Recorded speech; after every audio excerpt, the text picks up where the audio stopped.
I cannot fucking talk. Filming 4 videos today. I need to get my shit together.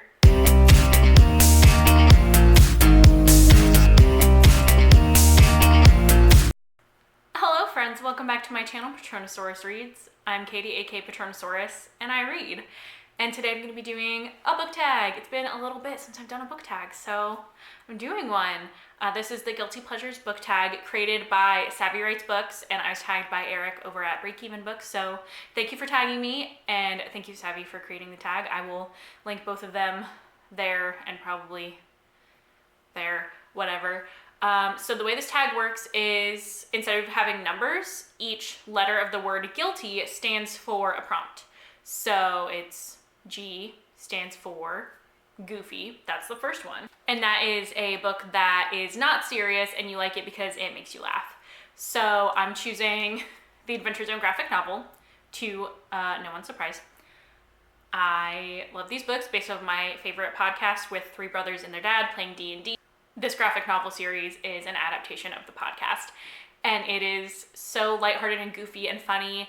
Later on in the series, it gets more serious, but in these early volumes, like, it really is just goof and playing silly games and making dumb jokes, and it's a good time. U stands for Underrated, a book that has not great reviews on Goodreads, but you still really love it. And for me, that's Winter Song.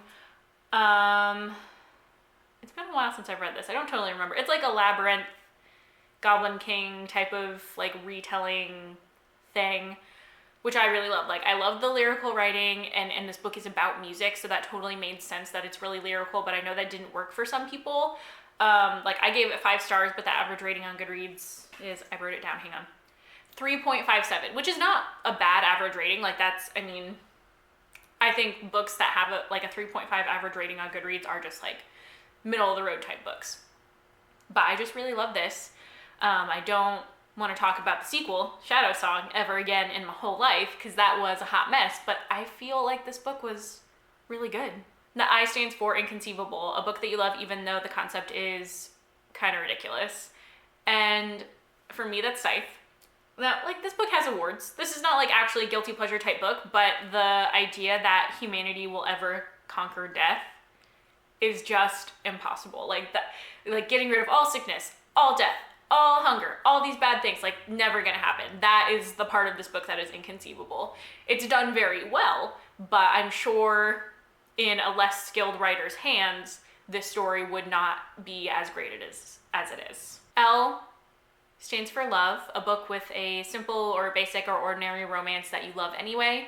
And I'm using Fangirl by Rainbow Rowell. This book, I mean, it's not only a romance, like, the romance does play a big part, but a lot of times it does take a back seat while Kath is dealing with the transition to college and feeling left out and not having friends and just like feeling lonely. The romance feels really real because it comes from that place of Levi just being a genuinely good human being and wanting everyone to be happy all the time. And their relationship develops from that, and I really love that. So the T in Guilty stands for TV. So we're stepping away from books for a moment and moving into TV. And this is a TV show that everyone says is trashy, but you love anyway. I'm Vampire Diaries trash. Like, I know it's not good. I know it's trashy, but I really love it. I watched an episode.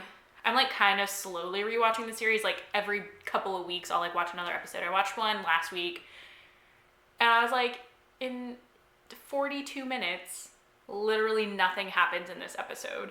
Or like 1 or 2 things. Like, I was sitting there like, this is why this show is bad, because it has terrible pacing. Like, they stretch things out so long. But I'm just like really addicted to Damon. I'm addicted to Damon. I like kind of don't care about anybody. And Caroline. I love Damon and Caroline. And Klaus, like, eventually. But right now I'm rewatching the part where like Klaus is still a super bad guy. So yeah, I just really like Vampire Diaries. Also Glee. Like, Glee is real bad, but I grew up with it, so like that's also gonna be my second answer, is Glee.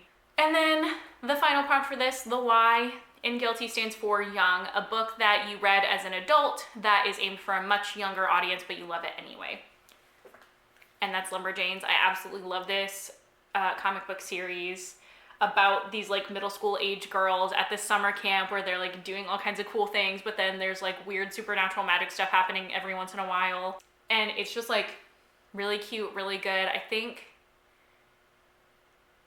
I mean, it wasn't even a year ago, or maybe like around a year ago, that I started reading these, and I absolutely love them. If you haven't read them, they're just like so sweet and so wholesome and so full of friendship and love, and they're just really great. So if you haven't read any of these yet, I highly recommend them. All right, that is it. That is the Guilty Pleasures book tag. Thank you again, Eric, for tagging me. This was super fun and super easy, and I'm very busy the next couple of months, so I need to pre-film a lot of content, and you gave me the perfect thing to do, so thanks again. I'm gonna tag some of my friends to do this as well. So I'm gonna go ahead and tag Faith Mar. I'm gonna tag Steph from Book Steph. I'm gonna tag Andrea Cass, and I'm going to tag Bookish L. So if you guys haven't done this one already, I didn't take the time to look, so sorry. Please feel free to do it. Have fun. It'll be a great time. Let me know what your guilty pleasures are, what your answers to some of these questions are. I would love to know. Leave a comment, like, and subscribe. That's what YouTubers say. I'll see you guys next time.